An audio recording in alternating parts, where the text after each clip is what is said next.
Pour moi, la mode, je pense que c'est un peu comme toutes les autres formes d'art, tout est fait main Tout est par fait à la moi-même, main, oui, OK. dans mon atelier. Donc, la création, les réseaux sociaux, tout ce qui est logistique, achat des tissus, matières premières. Non, j'aimerais vraiment que ça sorte de la Suisse une fois qu'ici ce sera bien développé. J'aimerais bien que ça puisse s'ouvrir un peu plus, ouais.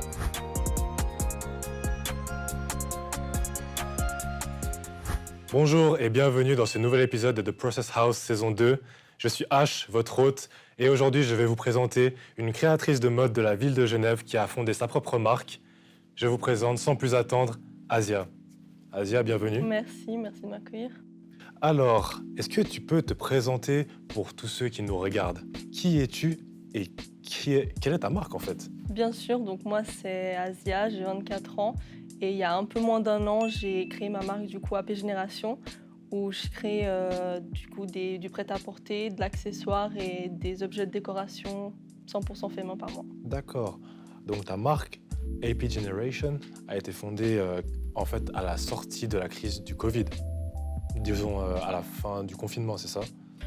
J'ai démarré en fait la création vraiment au moment où on commençait en fait à être dans le confinement. Donc le Covid c'était vraiment D'accord. tout frais, on savait pas trop encore ce que c'était. En fait, j'avais déjà cette idée-là depuis un petit moment et j'ai vraiment attendu juste de finir mes études. Et c'est vrai que l'occasion s'est présentée, donc voilà, je me suis lancée à ce moment-là. Ok, donc tu as fait des études dans le domaine en question? Ouais, exactement. J'ai fait un bachelor en fashion design à l'école IPAC. Ok. Et du coup, voilà, c'est un bachelor de 3 ans et j'ai créé en fait exactement au moment où j'ai fini mon stage de fin d'année. Ok, intéressant. Parce que si je me souviens bien, ton cursus il était totalement différent de la formation de design et de mode que tu as faite en fait. Ouais, Tu étais en économie et management à l'Université de Genève, non? exactement. En fait, Comment tu as opéré ce revirement à 90 degrés? c'est vrai que du coup, avant de commencer cette formation, j'étais à la GSM et c'est vrai que la mode, ça a toujours été une passion pour moi. J'ai toujours adoré ça, mais jamais j'y avais vraiment pensé comme une carrière, on va dire, sérieuse, quoi. Et c'est vrai qu'une fois arrivée une fois que j'ai commencé ma première année en GSM, je me suis vraiment rendu compte que j'aimais ça, mais ça me convenait vraiment pas au niveau de ma créativité, et cetera. J'avais vraiment besoin d'autre chose et je me suis rendu compte que j'étais vraiment pas heureuse et voilà, il fallait absolument que je change ça et du coup, j'ai réfléchi à ce que je pouvais faire et c'est vrai que la mode, c'est la première chose qui m'est venue à l'esprit parce que c'est ce que j'aime le plus. Tu peux t'exprimer à travers la mode. Exactement, la mode, le design et du coup, voilà, j'ai cherché quelque chose qui me correspondait, j'ai trouvé IPAC. Très propre. Il y a une question que tout le monde se pose, je pense, c'est quelles sont les spécificités de ta marque? Est-ce que tu peux Oui. me dire? En fait, ma marque, du coup, c'est une marque, comme j'ai dit au tout début, de prêt-à-porter, d'accessoires et de décoration. Donc, je crée des vêtements. En fait, tout est fait main Tout est par fait à la moi-même, main, oui, ok. dans mon atelier. Donc, tout ce qui est aussi décoration, donc pas mal d'objets en résine que je crée moi-même. Pour ce qui est des vêtements aussi, tout ce qui est patronage, etc., modélise, voilà, c'est vraiment tout moi qui design ça. Je fais également pas mal d'accessoires, donc tout ce qui est sac, chapeau, c'est quand même quelque chose d'assez complet. Très polyvalente. Voilà, et du coup, voilà, tout simplement, je travaille seule sur ce projet et Mais voilà. attends, donc tu es seule, dans tous les aspects de ta marque, tu es seule. Il n'y a pas d'équipe derrière qui t'aide à gérer peut-être les réseaux sociaux ou les livraisons. Tu prends tout en charge toute seule.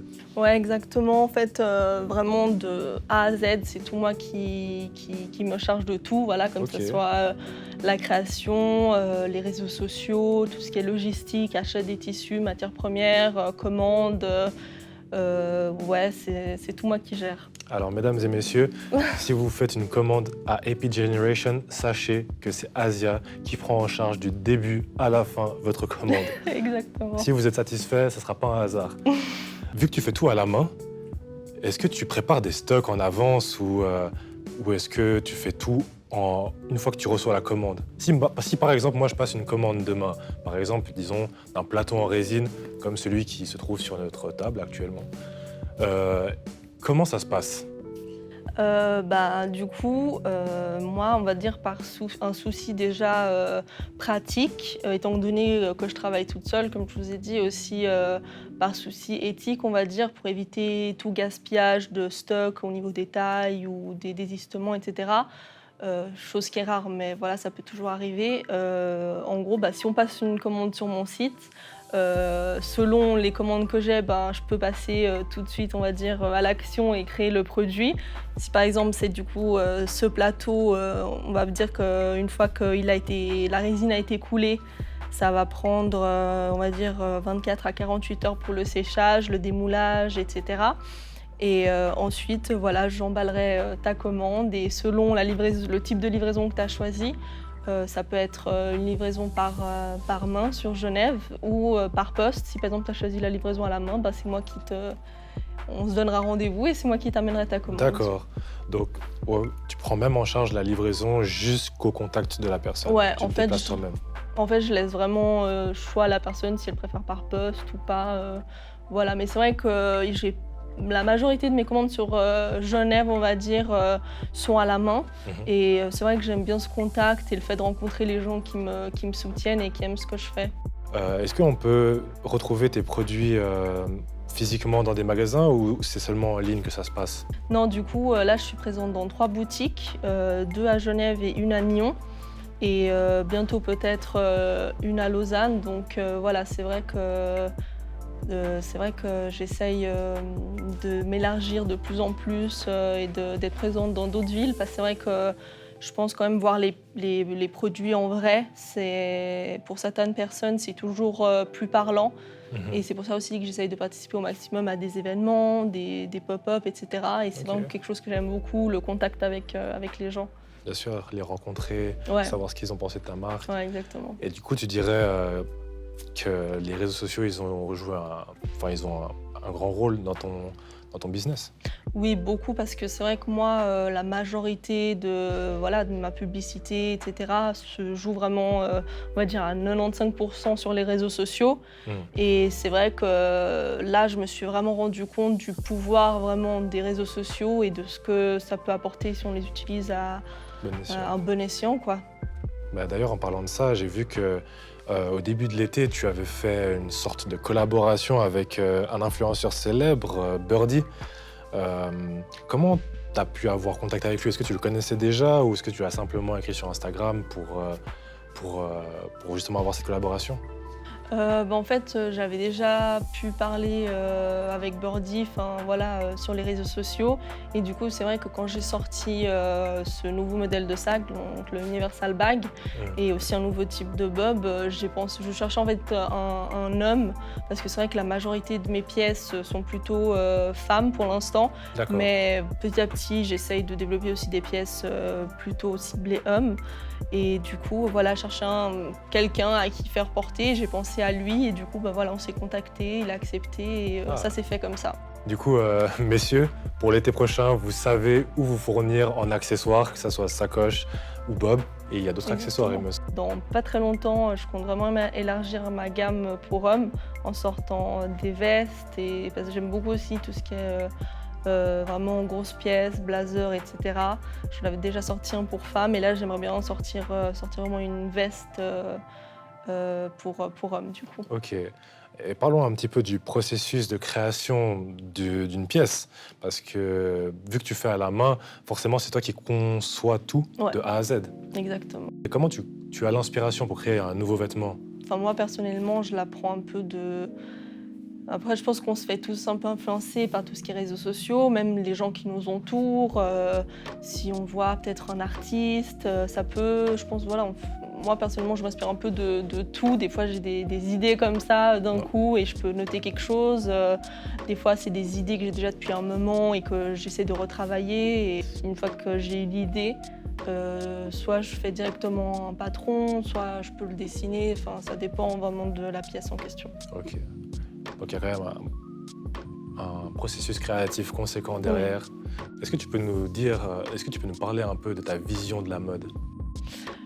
Pour moi, la mode, je pense que c'est un peu comme toutes les autres formes d'art, une façon de s'exprimer, d'exprimer ses idéaux, ses inspirations, la personne qu'on est, et que ça soit par le style vestimentaire ou pour d'autres personnes, justement, la création en elle-même.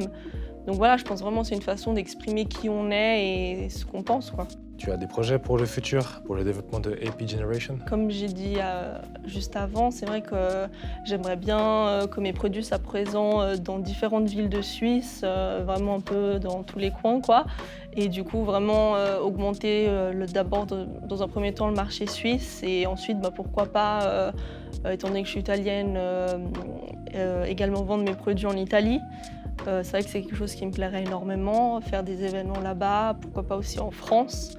Et voilà, petit à petit, m'implanter, on va dire, dans différents pays. Ok. Donc toi, tu as une vision internationale de ton développement. Oui. Tu ne prévois pas juste de te cantonner à la Suisse. Non, j'aimerais vraiment que ça sorte de la Suisse une fois qu'ici ce sera bien développé. J'aimerais bien que ça puisse s'ouvrir un peu plus, ouais. Et tu aurais l'intention de participer à un défilé ou dans le futur, est-ce que tu as envie de voir tes vêtements dans un défilé? Oui, bien sûr, j'adorerais, surtout que j'aime beaucoup organiser des événements.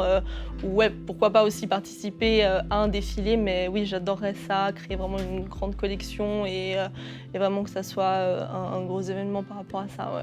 Ça serait en quelque sorte un but ultime à atteindre. Oui, exactement. Ouais. Et ta collab de rêve, ça serait laquelle? Ta collaboration de rêve avec un artiste ou un autre designer ou une grande marque de prêt-à-porter?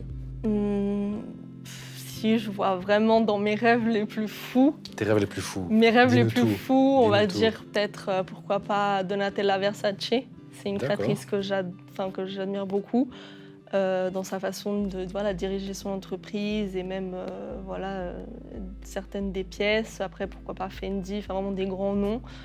Et après, pour ce qui est des artistes, il y en a énormément, je ne saurais pas. Rosalia, j'adore aussi cette chanteuse. Pourquoi pas, je ne sais pas, les plus grands, Beyoncé, mais bon, ça c'est vraiment les grands noms, quoi. Beyoncé, tu as tout dit. Écoute, Asia, il me reste une question à te poser. Avec ce sablier, on a la possibilité de revenir dans le temps et de te permettre de t'envoyer un mot dans le passé, à toi-même, un mot qui aurait pour objectif de t'inspirer, te motiver à continuer sur la route que tu es actuellement. Qu'est-ce que tu te dirais si tu avais la possibilité de te parler dans le passé?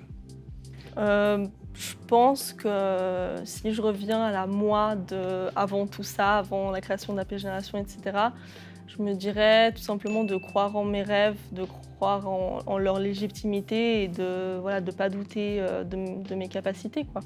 Asia, merci beaucoup d'avoir accepté notre invitation sur le plateau de The Process House. C'était vraiment un plaisir de parler avec toi. Merci à vous, merci de m'avoir accueilli ici. Je remercie également l'équipe de production sans qui cet épisode n'aurait pas pu être possible. Je remercie nos sponsors, Bifadoro et La Buvette. Vous pouvez retrouver les informations concernant nos sponsors sur notre page Instagram et sur notre site web. Je remercie tous ceux qui ont participé à la réalisation de cet épisode et de la saison 2. Il y a beaucoup trop de noms pour que je les cite tous. Je remercie les beatmakers et autres artistes de Genève qui ont participé également à la création de cet épisode et de la saison 2. Restez avec nous jusqu'à la fin, après le générique, car il y a un indice sur le prochain invité. En attendant, moi je vous retrouve au prochain épisode et je vous dis Trust the process.